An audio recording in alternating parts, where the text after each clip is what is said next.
The following podcast is part of the Underdog Sports Podcast Network. For advertising information or to find more great podcasts, visit us at www.theunderdogsports.com and follow us on Twitter at RealTheUnderdog. Okay. Well, just for the record, we got the sunny in Phoenix too. 52.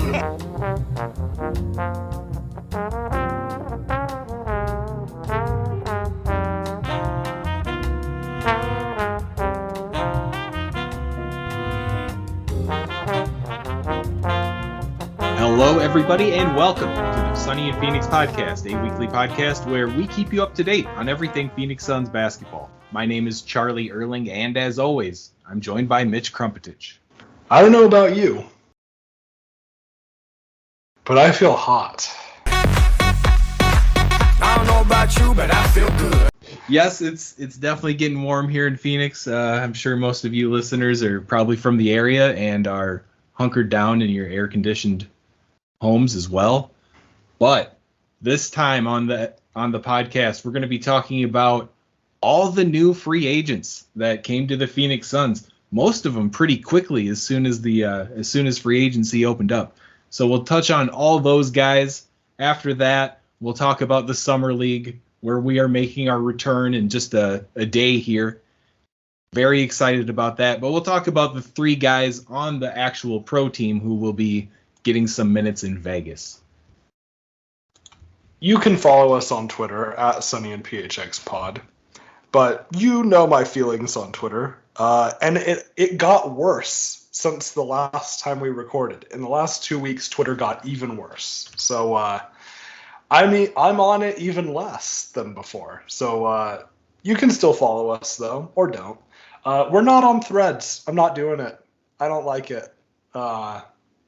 I feel like this is one of the things that, like, I'm just, like, so grumpy about. Like, I don't have any interest whatsoever in, like, having another account on anything. So, you will not find us on Threads. Yeah, I was going to ask if you had made one yet, but I should have assumed. No way. The Kevin Durant tweet from today about how he has a burner on Threads and to go find him was actually hilarious, though. That was very funny. Yeah. Oh, I wonder if that was a paid announcement, paid advertisement type situation. Oh, I didn't even think about that. Maybe I saw someone mention that online. It could be, though. Yeah, that's really funny. No, he was great about it. Yeah, KD is a keyboard warrior for sure, and, like, I'm pretty sure he would admit that. Yeah. He's been getting into it with some Brooklyn fans lately. When he joined that live chat to Oh my gosh. Yeah. I love it. I mean, why not? If you want to be involved on social media and not just, be a lurker and just read everything, I think it's cool. No other pros do that. I mean, Yeah. not to the KD extent. Oh, for sure. It's funny because Devin Booker is, like, the exact opposite of that. Like, you may get a post once in a blue moon, like if you go to a party with Tom Brady, for instance. Right. Which even that, I'm like, wow, Booker doesn't usually post like this. He's always been kind of the quiet type online. Even when he was dating Kendall Jenner, like, there was not a ton from him online. And KD is just, like, the exact opposite. If KD dated Kendall Jenner, oh my gosh, that would be...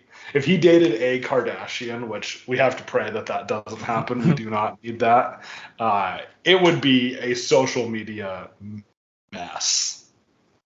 What if KD started to just rub off on Book a little bit and Book's going to start getting wild on social media all of a sudden? Boy. How funny would that be?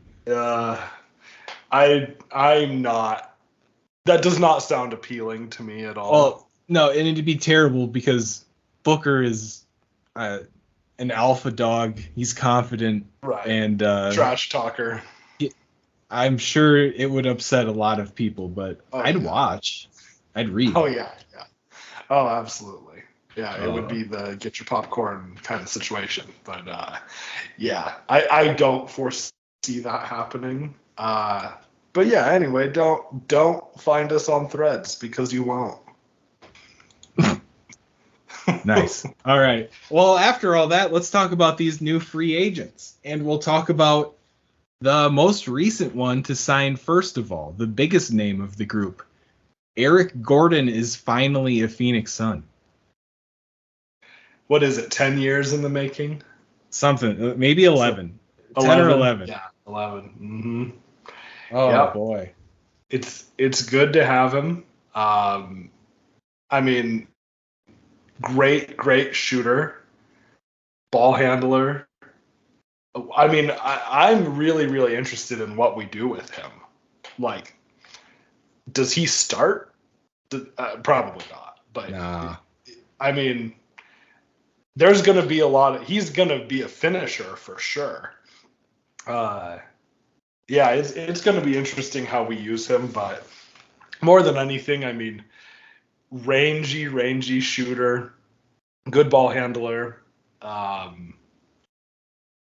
mean, the shooting is everything. So, yeah, this was a great addition. He was someone that I know we were interested in adding last season before the trade deadline and all of that. It's nice that we didn't have to trade anything for him. But, yeah, this was a huge pickup. Right. I'm excited about the shooting, obviously. We wanted that from Damian Lee, who's also coming back, and who was bringing that to the team, especially earlier on in the season last year. But I think Eric Gordon's going to take those minutes in a hurry and do that job just a lot better. I mean, he shot like 41% from downtown a year or two ago. Yeah. 2 or 3 years ago now, I guess. But he still has it. And this is going to be a bench role. Yeah, he's getting up there in age. But another thing about getting up there in age, I think it's good. We lost Chris Paul. That's a veteran presence and a coach on the floor. Bringing in Eric Gordon, I think that's great. We're not losing a ton of it other than Chris. But like bringing in Bradley Beal and Eric Gordon as two very proven veterans is going to help this team in a lot of aspects. Yes, and I mean the shooting is, you have to talk about it. There was a stat that I saw that just kind of blew me away. We have 9 guys on our roster right now who shot 34% or better from 3 last year. And the worst of all of them was Devin Booker. Yep. And when I heard that, I was just laughing. Like, I feel like we are going to be unstoppable on offense. Yeah, that's a ton of shooting, and it showed last year how we were missing that so much. Even with all everything that Kevin Durant and Devin Booker draw from a defense, there were plenty of missed wide open opportunities from our guys last year in the playoffs. And this makes me think like we're not going to be having that issue much longer. It's honestly crazy how we brought in all this shooting, but then got more athletic and bigger. Right. I go back to people's reaction to when we signed Beal, when they're like, "Oh, the Suns have no depth." It's like, well, here you go. We just replaced Chris Paul with Bradley Beal, essentially, and Landry Shamet with Eric Gordon. Like, even if that was all we did, that is a massive improvement. And then we have a whole list of other guys that we have, which we will get to. But just those two alone is a massive, massive difference. Yeah, I'm very excited for this. Those two are going to be huge. And just to throw it in there, we are bringing back Ish Wainwright, Damian Lee, and Josh Okogie. So we're still getting plenty of continuity from last year's roster while bringing in all these pieces that are, it seems like they're all just going to fit so well together because it seems like so many weaknesses have just been taken away. The shooting, defense, rebounding. I think we pretty much tackled every need that we knew we were going to run into this offseason, and it all happened so fast. That's the thing that still hits me is how fast it all went down. It did. Yeah. I mean, we signed, what was it, 4 guys in the first 2 hours of free agency? Right. I think it was Keita Bates-Diop who was first. Was he the first one to drop? Or was it Eubanks? I think it was Eubanks. Yeah, we'll start with Drew Banks then. Drew Eubanks. We bring him in, and we unfortunately say goodbye to Jock Landale, who was a fan favorite for sure. Everybody loved Jock. He stepped up greatly in the playoffs, and he's getting paid by the Houston Rockets. So I think a lot of Suns fans are sorry to see him go, but are very happy for what he pulled off here. Yeah, good for him, for sure. He was someone that it looked like we were pretty intent on bringing back. But then I think this was before Eric Gordon, and all of a sudden you saw, the Suns have withdrawn their offer to Jock Landale. He signs with Houston shortly after Eric Gordon signs with us. So it looked like it was a money thing, more than anything. That's what it seemed like to me, at least. It seemed like he wanted to come back, but like we had other plans and he got paid. So good for him. Yeah. But yeah, Eubanks, I'm excited about Eubanks. I believe we've seen him play in Summer League. Yes. So that's kind of exciting. And he has had, if I recall, he has had some games with the Blazers where he has just kind of dominated us down low. Right. And I was going to say the same thing. I remember one of our first years down at Summer League. I remember watching him and being pretty impressed. He was dunking on everybody, kind of, like an undersized center who was just playing balls to the wall out there. And he impressed me there. And I've always remembered his name. And it's been cool to see him, after his stint with the Spurs, he started to get a little more run. And then with Portland, last year, people are saying he's been one of the better backup centers in the league over the last year or two. And that might be pushing it a touch, but if you look at the numbers, I mean, what more can you really ask for out of your backup center? Yeah, totally. And he's 26, so nice to have a young guy in that spot too. I think that's actually probably about the same age as Jock too. So he's got plenty of gas. Oh, he's actually a year younger than Jock. So yeah, plenty of gas left in the tank. Nice to have him. There were some rumors around bringing back JaVale McGee. I mean, we don't need to go into all that, but I'm glad we got someone, a 26-year-old backup center who is established enough. I like it. Yeah. And he definitely beat Jock in a foot race. He's more athletic, and I think that'll definitely come in handy because, I mean, Jock, great in the paint. I like how he'd take his time down there and find himself a nice shot. But once he had to get going up and down the court a few times, it started to, you could see him wear out a little bit and slow down. But that is a big great dog. point. It happens. Totally, but that's a great point because we're gonna run. I mean, Booker, Beal, and KD, those guys are smart and they will make quick decisions and they are gonna get down that court fast. Right. So I hope Ayton we takes need guys note, who can too. keep up. I hope Ayton takes note because he is a big, fast dude. Yes. I mean, yeah, Ayton fits. I know people are so down on Ayton, and I know we've basically tried to trade him for 2 years or whatever. He could thrive this year. He could have a renaissance this season. And it might not be him scoring 20 points a game. It could be him scoring 16, but grabbing 12 boards and a block or two per game. Or not. He's not going to get 2 blocks per game, but you know what I mean. Even one, I would be thrilled with. And if anyone heard that, my dog is in my office and just let out a big stretch and groaned. That was not me. Oh, I thought that was... You just basking in the glory of this team. Yes. Okay. But anyways, I think we're excited about Eubanks. It'll be a nice replacement for Jock. Meanwhile, Bismack, still a free agent. He hasn't landed anywhere yet, so we'll have to keep an ear out for that. And while we're talking about the center position, some may call him a center. He's a big, tall guy. Bol. Gambo says he's in our sights. The Suns might want him. So I think that involves cutting someone at this point, though. Does it? Maybe. I am so open to signing Bol.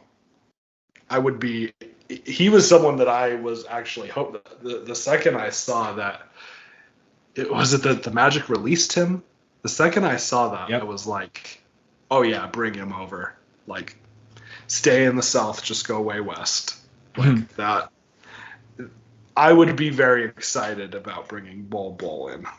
On a minimum with no expectations, Totally. 10,000%. 10,000% bring him in.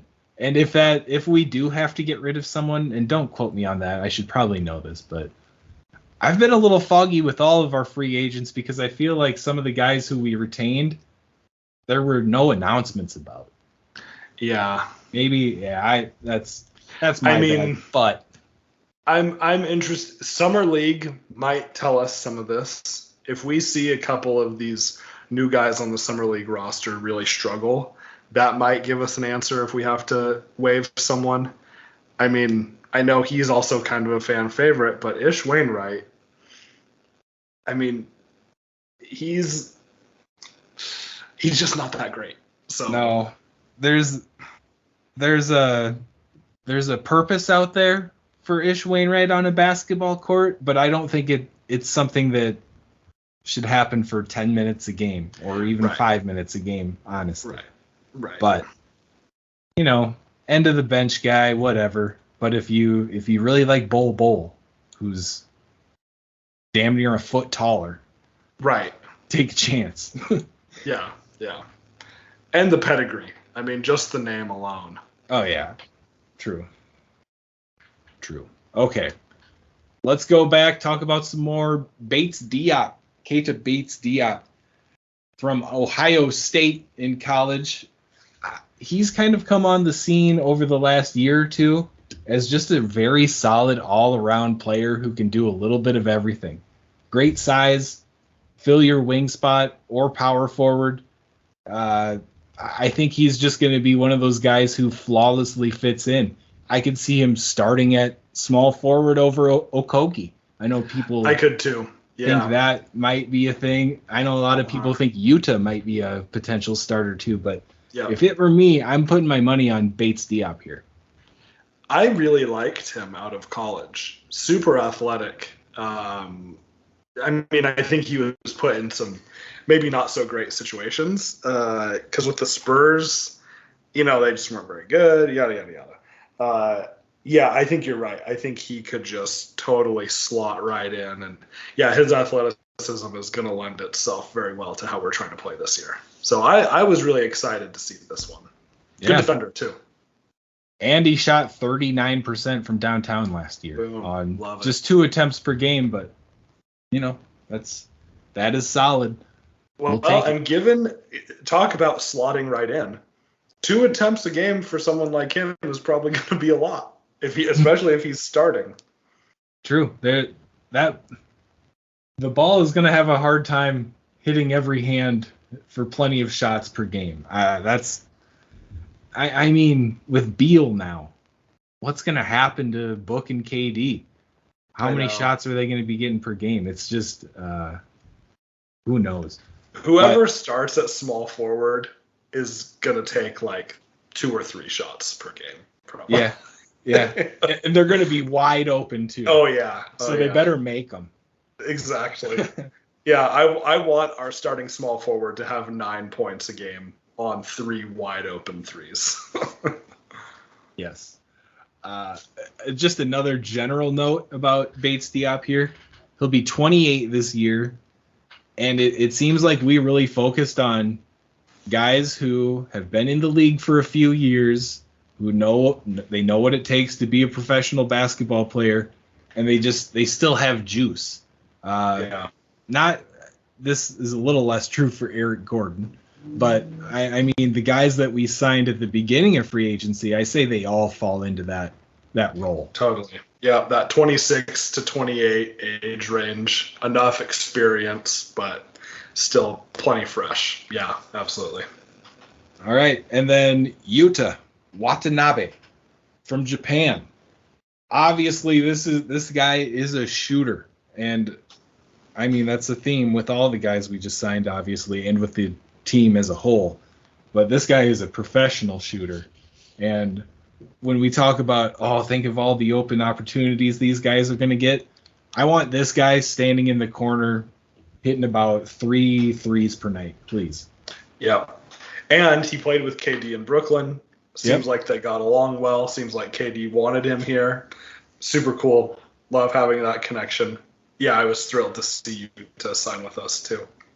If any of these new guys are going to be a fan favorite, I bet it's him. That's my bet right now. I'd put some good money on that too. Drew Eubanks, though, he might be getting some love. We've had a lot of love for backup centers over the last, I don't know, for a long time. Our backup centers have been pretty beloved. Yeah, and if they're hustlers, it's just easy money for them. They're going to be fan favorites, and Eubanks does that for sure. Oh yeah. But yeah, I'm excited for Yuta. I don't think he's going to be a potential starter like some people are thinking. I just don't see that. He's going to be our guy off the bench, probably our best shooter off the bench, if you want to give him that nod over Eric Gordon. But I love that we can debate that though. Yeah, I mean last year it's like, Damian Lee. Right. Game over. It's nice to have some debate on that. I also love, speaking of Damian Lee, the fact that he's not just the backup for Beal. The fact that it's Eric Gordon first. And then if maybe he's really cold, then you bring Damian Lee in and hope he can catch fire. That is so nice to not have to rely so much on Damian Lee. No. And I mean, Damian Lee as a third string, perfect. Yes. Perfect. You can't ask for anything better for a third string player who needs to come in a pinch. It's great. Absolutely. And then let's end this here for now with Chimezie Metu, who I believe plays more center than power forward. He is a big guy. He's big and strong. And I mean, this is just another. We saw the Suns get beat up by some big guys, and this is just another option that we'll be able to throw out there. Yeah, and someone nice for Ayton to bang around with in practice. Oh, 1,000%. I feel like we need someone like that. So, yeah, I really don't know a ton about Metu, but it just sounds like he's going to be a great addition for that. And then, for when we face a team with, Anthony Davis or some big guy that is just going to try to bully us down low. Yeah, it'll be nice to have. For sure. And I mean, all this depth that we've brought in does make me feel a whole lot safer where, 3 quarters through the season, towards the end of the season, if we need to shut down KD for a game every once in a while, or Book or Beal, I feel a lot safer doing that kind of thing this year compared to last year. Absolutely. Yep. Yeah. I think our bench is really solid. I'm feeling a lot better about this season already. And I was already feeling good.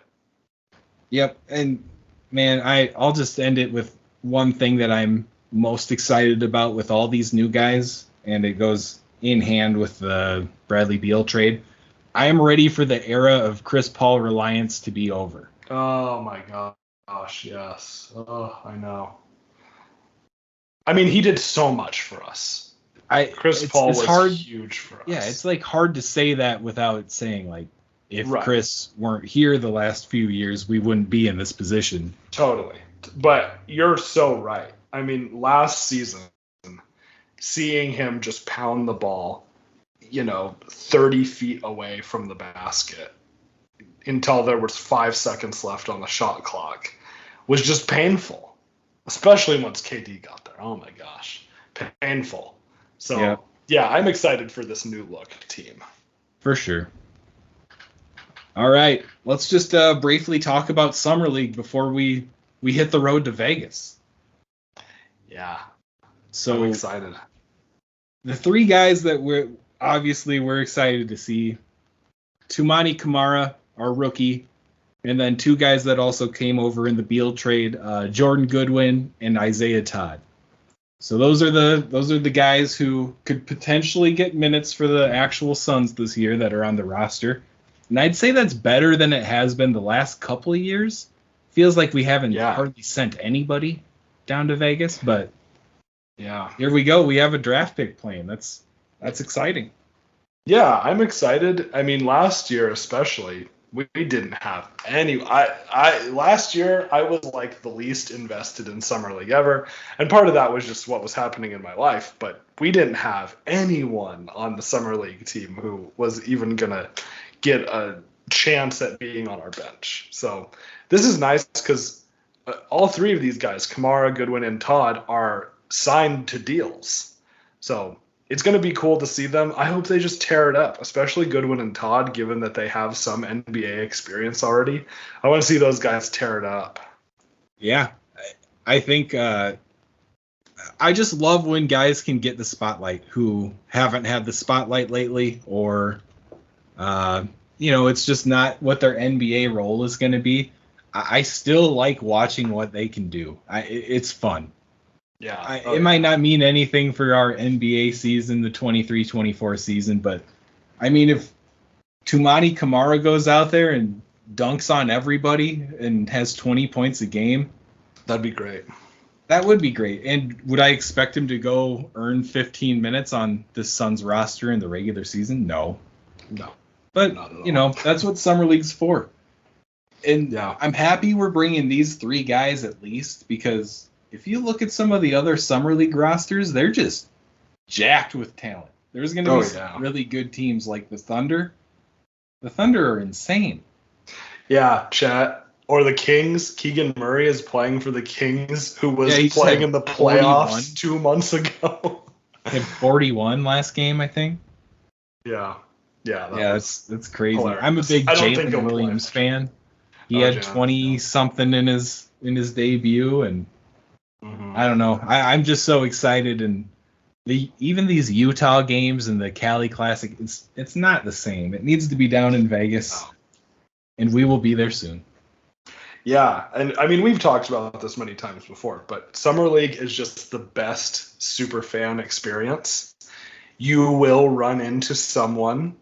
I'm trying to think. I was actually telling someone the other day about some of the people we've run into at Summer League, and I was trying to remember everyone. 2 years ago, so you weren't there 2 years ago, but I was there with friend of the show, the man who needs no introduction, but gets a really long one anyway, Josh Cranowet, at Josh Cran on Twitter. He and I were there, and we ran into Chet Holmgren and said "Go Zags" to him, so that was cool. We ran into Trey Young.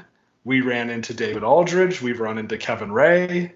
We ran into Rob Gronkowski, not at Summer League, but at a casino. Have we run into? Oh, Lindsey Smith. Back when she was working with the team. Who else have we run into over the years? That seems like it pretty much covers it. My favorite one is the Gronk one, though. Yeah, that one was funny because that was so unexpected. We were getting coffee. Yeah, that's right. And Gronk was wearing a swimsuit and a wife beater, and he looked tuned up already. Like he was in the Vegas vibe by 9 a.m. And he was still in the league at that point. Yeah, so he was playing. This was like, how long ago was that? Like 5 or 6 years ago, probably. Yeah. He probably left training camp to come, or like some sort of workout to come to Vegas. Yeah, really, probably. But yeah, it's always. I know there's more on that list. It's just hard to remember. We've done this so many times. So very cool to just, it's a super fan experience because all these players are here. They're watching games. They're enjoying it too. And you just see them walking around on the concourse. Oh, another thing is there was that one game where we sat really close to like the NBA personnel section. And there's scouts, and we sat pretty close to like an assistant GM for the Magic or something. I just saw his name tag, Weren't we sitting like right next to Sam Presti? Oh, were we? I don't remember. I think we were. Were we? Oh, okay. So yeah, so see, like, and that's just like general admission. Like those guys are just sitting there doing their thing.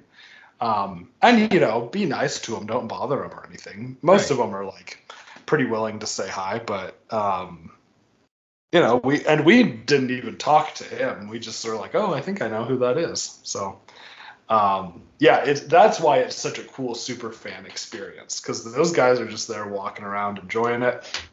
And it's not just NBA players. It's a big deal for a lot of people. And we will be seeing Ian Carmel do stand-up for all fantasy everything and Sunny and PHX fans out there. I think there's probably some crossover.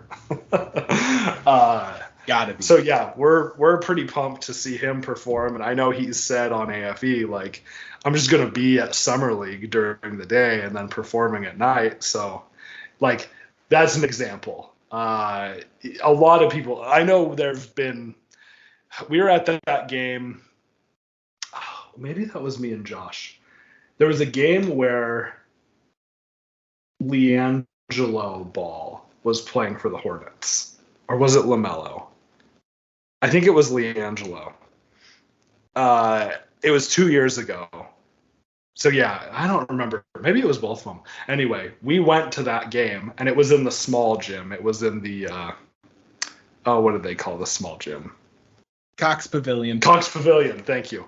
And they were showing some rapper on the screen. I can't even remember who it was, but like he was just there because, it's a big name who was playing a Summer League game. So like that can be pretty cool too. Cox Pavilion is a good example of that because you're so much closer to people. In the Thomas and Max, that's a big gym. So you're not going to be close to like anyone sitting courtside. But like we could tell whoever was sitting a few rows in front of us was a big deal in Cox Pavilion. Yeah. Oh, did you see anything about this NBA con that they're doing now? No, what is this? So it's happening like this weekend in Vegas, and it's at one of the casinos or hotels or whatever. And I think they're doing all the player appearances where they'd go sign autographs after the game. I think they just moved it to like a convention setting, and then I think they have like probably like fancy shoes, and I think there's some music going on there, but I think they're turning it into a little like if your team's not playing, you can go over to this and still have a great basketball experience. Oh, that's cool. Oh, the other thing that they're doing with Summer League is they're trying out the flop rule. Yeah. Where, the refs can call a technical on a flop. And I've seen a couple videos of some of these calls, and I'm pretty interested to see how this works. I'm going to be very vocal about them while we're at games, just to give the refs a good, so they know where they're landing with their calls. I'll tell them if it's good or bad. I have been known to yell, I didn't realize I was watching the fishing channel many a time at Summer League games. So get ready for that one even more this year. Yeah. Let's hope we can make it on air, Oh, yeah. Listen for NBA us, TV or ESPN. We can we can throw in some good ones. If you hear anything about the fishing channel, that is me. That's been my trademark. And I'll get a chuckle or even a chortle out of people sitting near us sometimes. Yeah. Chortles. So that's what I'm going for. Yeah, I'm here for the chortles. Anyway. it's now time for the non-sports section of the show. And I was listening to a podcast the other day talking about, with some of this interesting kind of decline of social media, people are going back to websites. And I've noticed myself doing that. When there's a piece of news that comes out, and maybe I get maybe an ESPN notification or something, I find myself more likely to just Google it and find an article rather than going on Twitter or social media to find out about it. So there's this idea that maybe there's a rise of websites again. So that took me back to before social media, when it was all just websites. What was your favorite website back in that day? So I really enjoyed Yahoo. Because it was one of the first like web browsers to do a really good job of starting to bring in like news and games and just a bunch of different kind of specific things that you could all find within Yahoo, and not like a search engine search, but they'd have their own pages. And I remember I was just a big fan, and I think they had like groups which were little message boards for certain things. Oh, yes. I remember getting in on those. And I remember playing pool, like 2D from the top pool games a lot on Yahoo. Yeah. Okay. My equivalent of that was AOL. They were doing news articles as well as, I remember they had AOL Music. And they would do interviews, they did band profiles, and they even had a thing called AOL Sessions, where bands were doing these like exclusive live performances, and you could only watch the videos on AOL. And some of them were really good. I remember this was probably 2004 or 2005. My Chemical Romance did an AOL Live Sessions performance, and it shaped me as a person. I was always really intrigued by AOL, the actual internet service. Oh yeah. I had one friend who had it, and it was like an entirely different internet to me the first time I ever saw it. And keep in mind, this is late 90s, early 2000s, so it was like, I can't even remember it, but I was baffled. I was like, this is what comes on those free CDs, that like this is actually a thing. Right. Yeah, it was. Yeah. We always had that. That was all. My parents still use AOL. Really? It's way different now. Yeah, well, I mean, just like the website and everything, because their homepage is still like news articles and headlines and stuff. Yeah, they don't use the discs or anything, but that's just what we always had. I remember we would go to the post office and get the newest AOL disc. So that's it was a wild time. My go-to though was actually a little different, and this is a little bit later, but I was a big College Humor guy. They had a lot of really funny articles. I mean, the videos, Jake and Amir, Hardly Working, all that stuff. And a lot of those people are on SNL now. A lot of them went on to become SNL writers. So that was really cool to kind of see them grow up. I feel like I kind of grew up with some of those people, even though most of them were older than me. It was just cool to see them go from College Humor writing to SNL. Like Sarah Schneider and Streeter Seidel, I think, are two of the head writers at SNL. And they were like huge. I mean, like Streeter playing the Phantom on College Humor was like one of my favorite things. Anyone who knows. If you don't, it sounds like gibberish. But yeah, he played a character called the Phantom of the Office. That was very funny. And one of his bits was he would just scream Purell because he was looking for Purell. And yeah, it was just very funny to me. So yeah, I was big into College Humor. Nice. I would browse College Humor, but maybe not quite as deep as you would, or I didn't have any like favorites on it or anything. So it was a daily thing for me. It was, go on, find the newest College Humor article, or Jake and Amir videos came out on Thursdays they did that for 10 or 12 years, I think. And their last episode came out my senior year of college. And actually now they're back to making episodes again, but that's a totally different thing. So yeah, it really, I found them probably in 6th or 7th grade or something, and I watched them every week until I graduated college, basically. So college humor pretty much ended when you graduated college. Basically, yeah. The humor was gone. Yeah, they knew that I was leaving college. They said, okay, it's time. Yeah, you were the one that was bringing in all the ad revenue. You were like their power user. I was the cash cow. I was the whale. All right. Is that gonna wrap things up here? I think that wraps it up. Yeah. All right. Check us out on Twitter at Sunny and PHX Pod. Not the new one that the Instagram. What's it called? Threads. Not on Threads. Not on Threads. Not on there. All right, but we will be at Summer League this weekend. We'll definitely be putting out an episode once we get home. Maybe not immediately, but shortly after. So, time to tune in for some basketball, everybody. It's been a long couple months without it. So enjoy and tune in next week. Go Suns.